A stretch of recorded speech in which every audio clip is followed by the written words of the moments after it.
it's always nice, like making sure the quietest person in the room's okay, or noticing body language, noticing if someone's finished with their food, or just all those little things that make a restaurant special. That X factor, it doesn't cost any money. It's just caring. It doesn't cost any money to care. Sometimes restaurants are as much about the communities that they serve and the pride they instill as the food that they serve. Today, our guest is John Chinsami. He's the owner of Munchies in Berwick on the outskirts of Melbourne. Just a really beautiful place with so much heart and banging food. John, welcome to Dirty Linen. Thanks for having me, Dani. It's great to have you on the show. I've been trying to get you on for a while, but I think you really needed me to come out to Munchies to feel the vibes before you'd come on for a chat. Am I right? Yes. I appreciate that. Thank you so much. Like, I truly do feel like we have that kind of business that has this huge online following, and then like a huge local support, but just like people from the industry, like, you know, people like you, I really wanted, definitely wanted you to come down. And like, I know I've been like on your case about it, but thank you. And I really appreciate it. Well, I mean, thank you for doing what you do and giving me that place to come to, because I think it's really special. For people who really don't know much about Munchies, or maybe have seen stuff on Instagram but haven't visited, give us the lowdown. What's Munchies all about? So Munchies is a small takeaway shop in southeast Melbourne. We open only 4 nights a week. We open late night, mainly to serve our own community and the young people and the shift workers. And it was really just looking for something that our area needed, and that was cheap, affordable, cook to order, really good quality late night food. And understanding like the difference it makes when you serve communities that aren't usually used to someone really, really trying to serve them amazing food. Well, for people who don't know Berwick, put us in the picture there. Okay, Berwick's in southeast Melbourne. It's probably about 45 minutes out from the city. It is quite a suburban area. Like, we've got a lot of people that live out here, but it's just like middle Australia, the middle of suburbia. It is quite progressive. We are trying to get a bit more progressive, but it's the suburbs. It's something that we love, and it's where most people live, you know?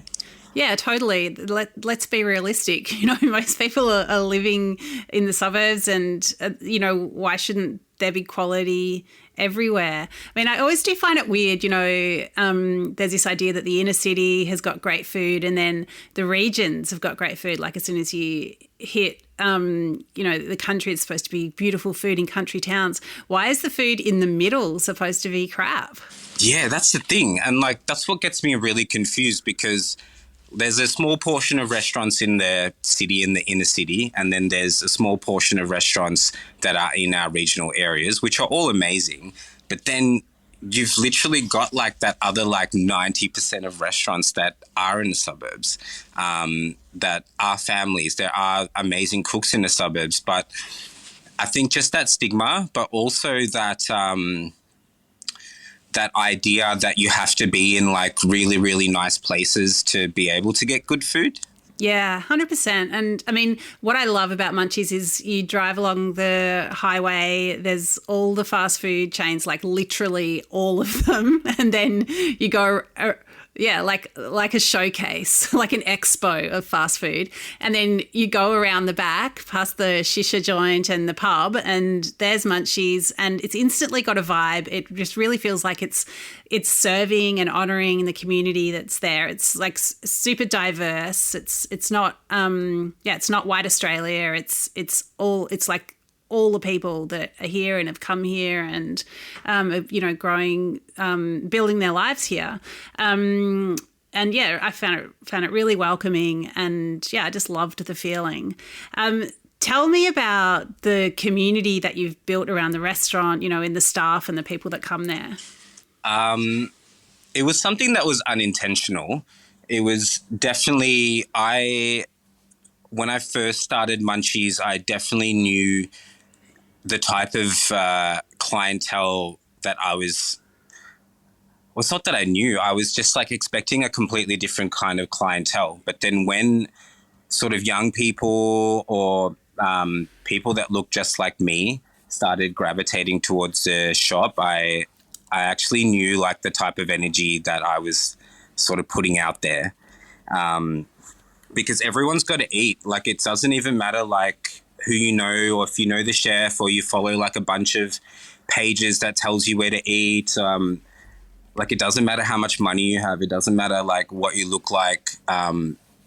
There is places that you can just sort of come and feel welcome and not feel intimidated and be looked after. And when you hit that, like when you can like tick that box for a lot of people, like they're going to support you forever because they feel that support, they feel that acceptance. And like a lot of restaurants you go to, you actually don't feel that because people are so used to serving like seasoned diners that know how to eat out, that do understand, you know, how Italian restaurants menus written or a wine list is written. And then when you don't understand those things, like you still got to eat, like you still love to go out and eat.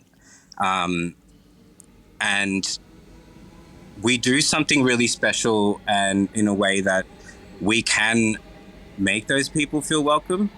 Well, how do you do that? Because there's no generic way to serve people. Like sometimes like you can read someone who's arrived for the first time or someone who may not understand everything that's written on the menu. And you can't, you have to communicate in a certain way to do that. And these are things that I learnt working in fine dining. But then I do feel like that message gets lost after we just constantly just are serving people who are really educated in dining out. Yeah, so it's like you kind of become those codes that there are, like, you know, what antipasto means or what is basturma. Like it's like they become invisible to you because you're just embedded in them all the time. But for someone who's coming to that particular dining experience for the first time, it might be really intimidating and opaque and mysterious. Is that sort of what you're saying? Exactly. And it's really, really easy to make someone feel not welcome when you make them feel like they don't understand. And that is such a huge thing about going out to eat. Like it's more than just going to go get food somewhere. It's about dressing up. It's about traveling. It's about making the time to spend the night with someone you love. And when you arrive somewhere, like you want to feel welcome. And things like that, actually, it doesn't cost any business any extra money. It's just being aware of that everyone that walks in could be completely different and they do require like maybe a bit more communication or a bit less communication or just something to be like, welcome to my table. Like everyone's welcome here. Well, tell us, John, about the food that you serve. The food that we serve, it's very, very approachable food. I hadn't cooked professionally prior to Munchies. I worked in a lot of nice places and got a lot of great experience, but I definitely wanted to do a menu that I could pull off really, really well and a menu that would be really, really approachable to my community. So things like burgers and sandwiches, burritos, tacos, and wings. So they're our main items. We cook everything fresh every single day. I do spend about 8 to 9 hours prepping each day. That's why we open at 5:30 each night. And you really do taste the difference. So like when our customers know that we're putting a taco in the menu, it's going to be done properly or it's going to be done in a way that people are going to get their money's worth or people can get excited about it. So it's really simple, approachable food. I've only got a fryer and a hot plate here. So we do the most with those two bits of equipment. Yeah, that's the food. Tell us about the staff, because I know that, you know, the way that you employ people and nurture them is a really big part of the Munchies project. Yeah, we've had a lot of staff work over the last 5 years here.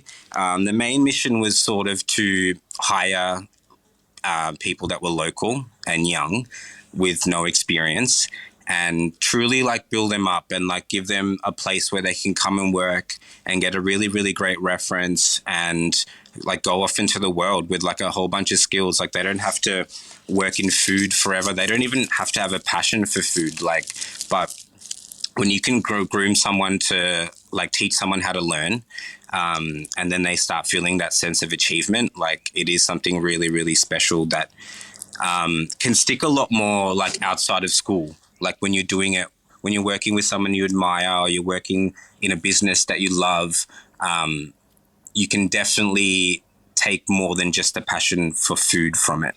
And so, would you take a lot of kids that this is their first job, for example? Yeah, most of my staff, it is their first job. Most of my staff have had quite tough upbringings, or like survived their own little battles, personal battles, and things like that. And they are like, there are so many good people out here that just needed that chance because. Like, I don't really care if you got a license or not. I don't care if you got experience or not. We can always start somewhere, and there is like a place for everybody in a food business. So, I mean, I feel like this philosophy must be coming from somewhere, John. Like, tell us a bit about yourself, your own upbringing, and, you know, how or whether you felt like you belonged. I definitely didn't feel like I belonged, but I definitely felt that I had a passion for food and drinks and bringing people together. So I started out working at Fountain Gate at a restaurant, and I had a really, really great time there. I did end up getting fired, but I used that experience to constantly keep getting better jobs and better jobs. And that was this huge dream of mine, but it was actually like the biggest nightmare that like I could have imagined. Like I actually like stopped working in restaurants for a couple years after that. Just realizing also what it takes to work at that level, but then also realizing like what staff have to endure working at that level. And this is that time when like no one had like been sued for millions of dollars for underpaying their staff yet. So it did really traumatize me, and I couldn't understand why when you work at such a high level you seem to matter less. Like all of a sudden I went from being like John to like people like knowing me by my employee number. Do you know, but like this is something that's really common, and because of the color of my skin, I am, and this is a terrible thing that was happening, and that was like visa workers didn't get treated that good. Visa workers didn't get treated good at all. And we were expected to like, let's say we do eight to 10 hours work, and all of a sudden we're about to finish our shift, and then we get told we have to set up because there's a wedding tonight at the Botanical Gardens. And we've got no choice but to like put in like another 5-6 hours. And all those things really made me hate the food industry and the restaurant industry. And especially when you aspire to like start working in really, really good restaurants. I don't think that, I think a lot of people are still dealing with that trauma, especially if you haven't got like a good position. Like we are all front of house, we're all service workers on $45,000 a year contracts. So it just really, really made me hate hospitality. And a lot of people need to talk about it. And I would love to like find out what happened to like all my friends that I worked with from Malaysia and from Nepal and Bangladesh. So, because John, you mentioned visa workers and also the color of your skin. Like you you're not here on a visa, but are you saying because you're brown skinned that you were sort of lumped in with some of these people that were on temporary visas, and that altogether you were treated differently? Yeah, and I don't want to say it in a way that like they're lower than me. I'm saying like none of us should have been treated that way. Yeah, I would love to know what where all those folks are as well. Because like I don't need to watch what I say anymore in fear of my career, Dani. I mean, it's amazing that you had what was sounds like a pretty battering and disillusioning experience, and yet you still found a way through to work in food. I mean, what was it about hospitality or about the world of feeding people that kept you going? Essentially, I took 2 years off to start teaching hospitality. So I was teaching Certificate 3 and 4 hospitality to Melbourne uni students and Swinburne uni students. So students that just wanted to do like a quick Cert 3-4 to learn how to make coffee and get their RSA and their RSG, and then they can go off and like try find part-time work while they study. In that time, I was able to really, really like instill like a lot of great values that I believed in with all the young people that were learning hospitality. And it definitely gave me time to fall in love with the industry again, because I started like not working in the industry. I just started enjoying the industry. Going out to eat or spending time with people or discovering like new little restaurants and really stepping away from that big like corporate side of hospo. And is that sort of when the vision for Munchies started to percolate? Kind of. It did make me want to start doing front of house again, which that's my favorite position. Like I never looked at front of house as a little part-time job or anything. Like I do look at myself as a hospitality professional, and a lot of people they do take a lot of pride in the service that they can offer guests and the knowledge that we have, and being able to, there's such a huge skill in being able to portray the exact message that chef wants about that dish, and we can take it from the past and completely, finish that message when we drop it off to the guest table. That's such a huge skill. Yeah. Oh, it's like absolutely. It ties the whole hospitality experience together. It's absolutely crucial. Yeah, because that 24 hours that chef spent on that dish, it's going to get lost. Yeah, it's so interesting that you're, yeah. I mean, how do you relate that to what you do at Munchies? Like, how do you feel like you're infusing that sort of hospitality ethic into what you do there at Munchies? It's all the things. I feel like there are so many things that make restaurants amazing that don't require any money to be spent. Building rapport with your customers. I think it's so important to make the quietest person in the room feel special instead of the loudest person with the most followers. Because that person doesn't get that type of like attention or whatever, wherever they go, it's going to mean so much to them. And it's not even on like a business perspective. It's like a human perspective. It's always nice, like making sure the quietest person in the room's okay, or noticing body language, noticing if someone's finished with their food, or just all those little things that make a restaurant special. That X factor, it doesn't cost any money. It's just caring. Doesn't cost any money to care.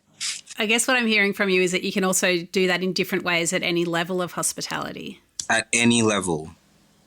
Because there are, and even you know that yourself, like there are some of the most like unassuming places that you end up feeling like home. Yeah. Well, speaking of home, John, tell us about, food in your family. What was some of the culinary threads running through your upbringing? I was born in Fiji. My family, so Yeah, a whole lot of Indians got sent to Fiji about 150 years ago as slaves, and essentially they were promised a ticket home and they never got one. So Fiji has this huge Indian population there. So I did grow up, I was born in like a little village, and a village where there was a few houses on the compound, and I had a million people look after me as a child. Everyone like made sure that like my siblings and I were okay. It was just that village lifestyle. And in 1992, we migrated to Australia, to Dandenong, and that was a huge culture shock for me. But I think the most consistent thing definitely was the food. My parents are amazing cooks. Like, I'm not just saying that. So my mum and dad had a food cart in Fiji. So every morning at like 3, 4 o'clock, my parents would wake up and cook a whole bunch of food that they had pre-ordered from the night before, and my dad would take that cart into the city and sell it to all the office workers. So like rotis and curry and sweets and samosas and idlis and just all our Indian snacks. They took a lot of pride in their work. Like my mum worked up until the day she gave birth to me. Like, she just was sent to the hospital and the next day I was born, because like they work hard and they didn't know any better. My grandparents did have one of the first Fijian Indian restaurants in Dandenong in the late 80s, early 90s. That was really like doing really well, and they shut it down and retired. But yeah, I did grow up with food. I grew up with really, really great cooks in my house. My siblings are great cooks as well.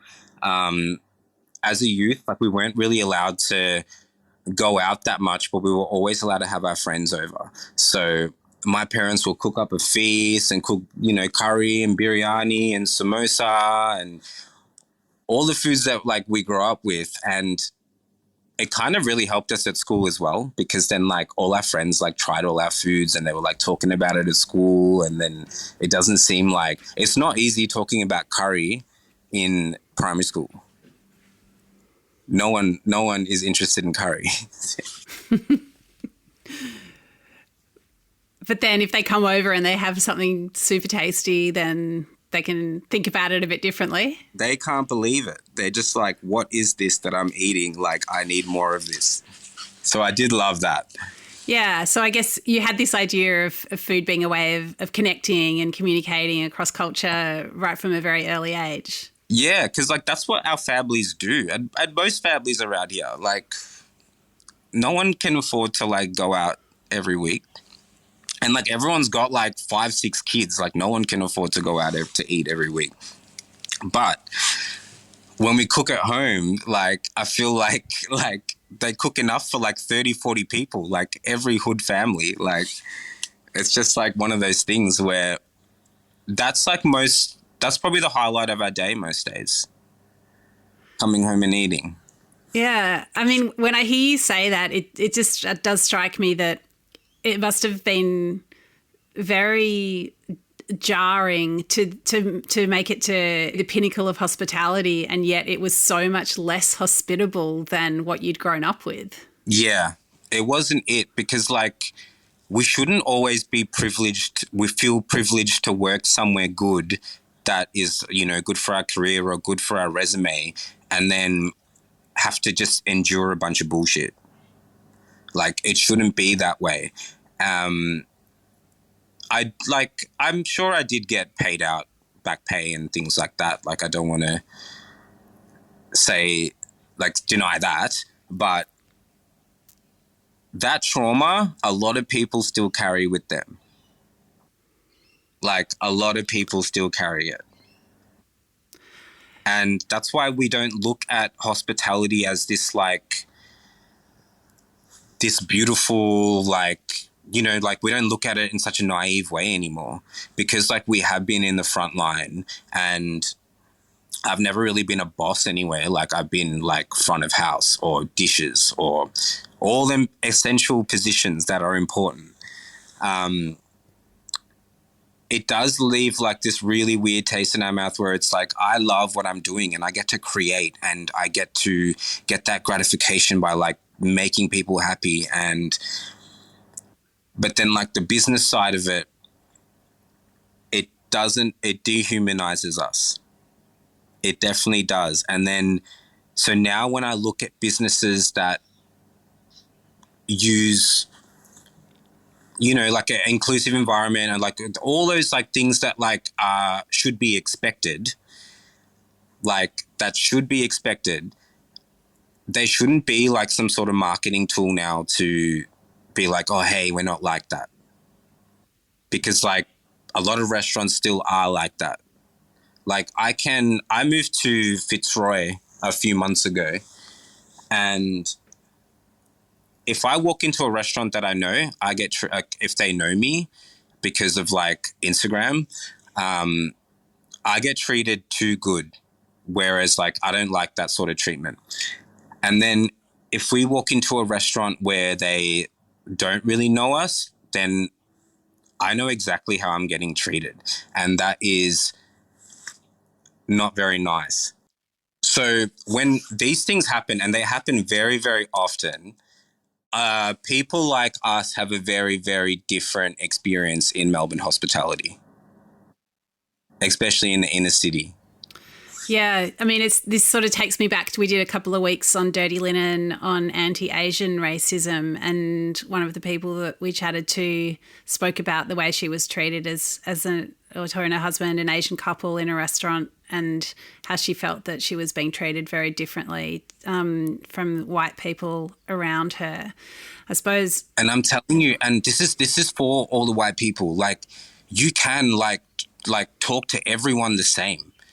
Like, you can, like, don't feel intimidated or don't feel like you're disrespecting someone by dumbing it down for them because they don't understand. Like, people would appreciate that too. So it is that fact that if there's such a generic way to communicate at a high level of hospitality, that it's actually like you guys just sound like robots to the other 99% of us now. Like, just because you're not someone that we wouldn't hang out on the weekends together, like, you're a hospitality professional too, just like me. And I know how to talk to a bunch of different people differently and still portray that same message and respect. So you're basically saying be respectful? Is that what you're saying? Yeah, or like just like stop like slow down.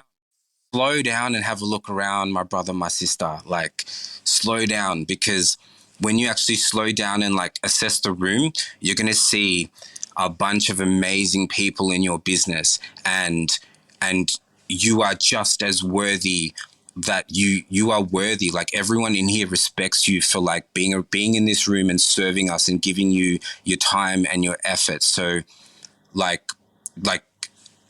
front of house matters. So like, you shouldn't have to feel intimidated or to talk to people that don't look like you, because everyone's got to eat. Everyone's got money. Everyone likes to get dressed up and go out with their friends or their partner and have the best time ever. So it actually wasn't really hard for me to be like, oh, hey, like, to realize what we were doing different. And that was, regardless if it is like an elderly person or if it's a 12-year-old with a bunch of coins, like, you can show that both those sides the most amazing service.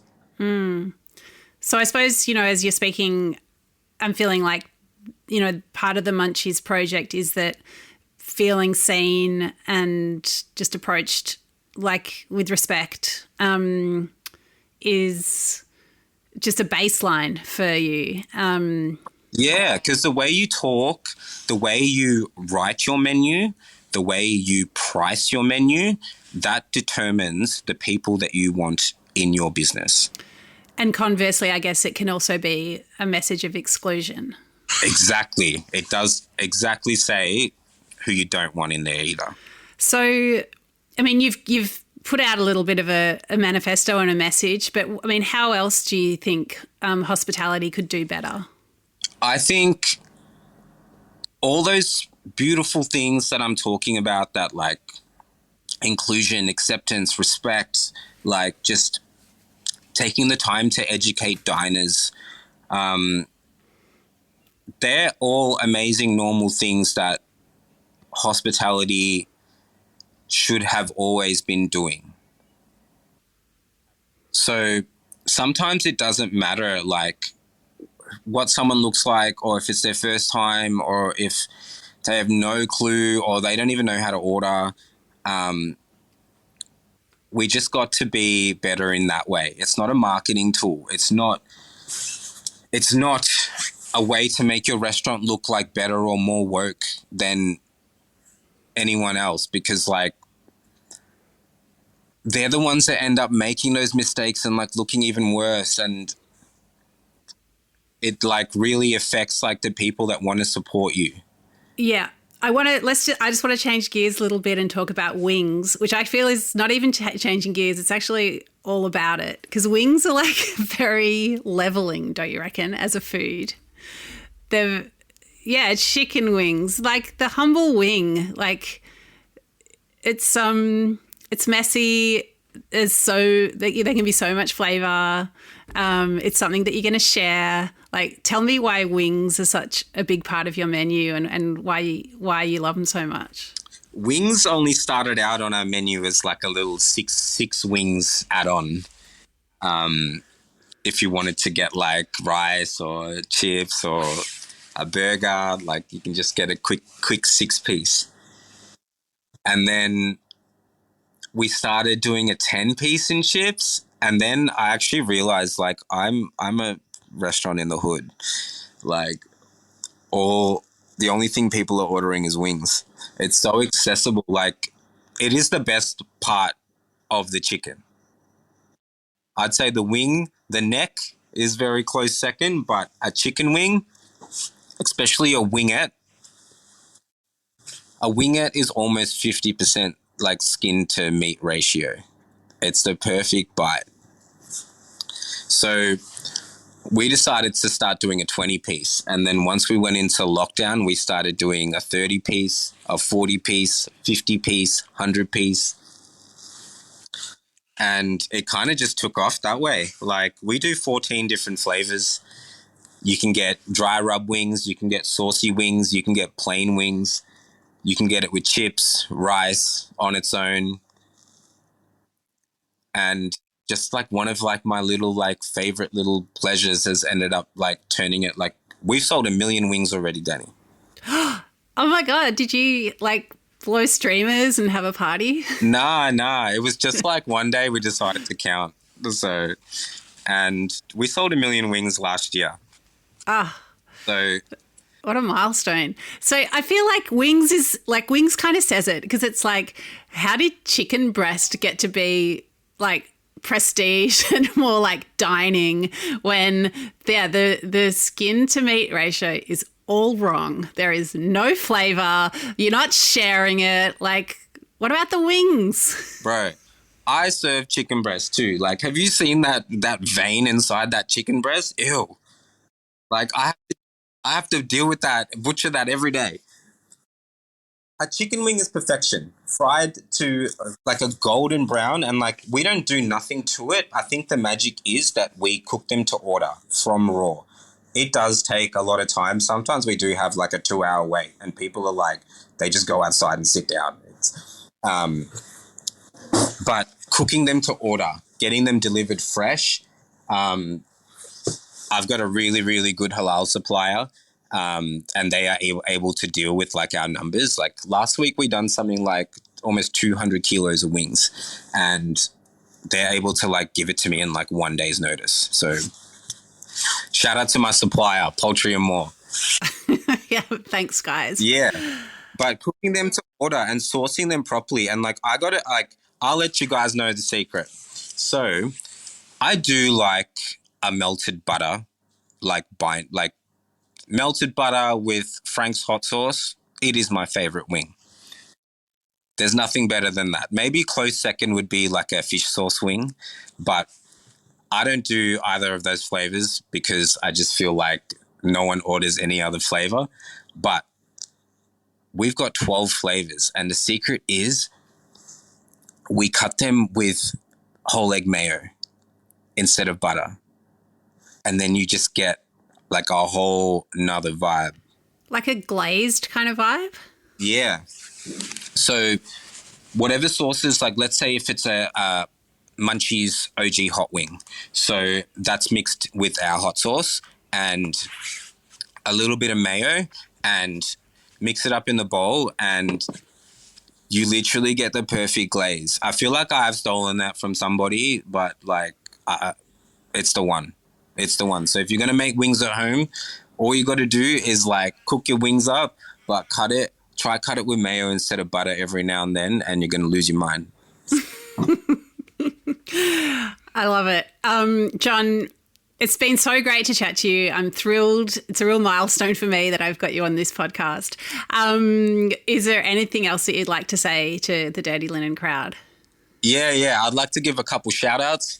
So I want to give a shout out to all my staff, shout out to my family, shout out to my missus. Thank you for helping me and like helping me realize my full potential. Shout out to the hood. Massive shout out to Oh My. Shout out to all my friends in Fitzroy. Shout out to everyone in Fiji. Pull up to Munchies soon. I appreciate y'all. That's so great. I absolutely love it. All right. I will see you back there soon. There's so much on the menu I still need to try. Thank you for making the time today. Really appreciate it. Have a great day. This is Dirty Linen, and I'm Dani Valent. We air the issues that the hospitality industry finds hard to talk about, hearing from different people with unique perspectives. We want to hear from you as well. If you have something that needs to be said about a topic, get in touch so we can include your perspective. Contact us at dirtylinen@deepintheweeds.com.au or hit us up on Insta at Dirty Linen Podcast. We can't wait to hear from you.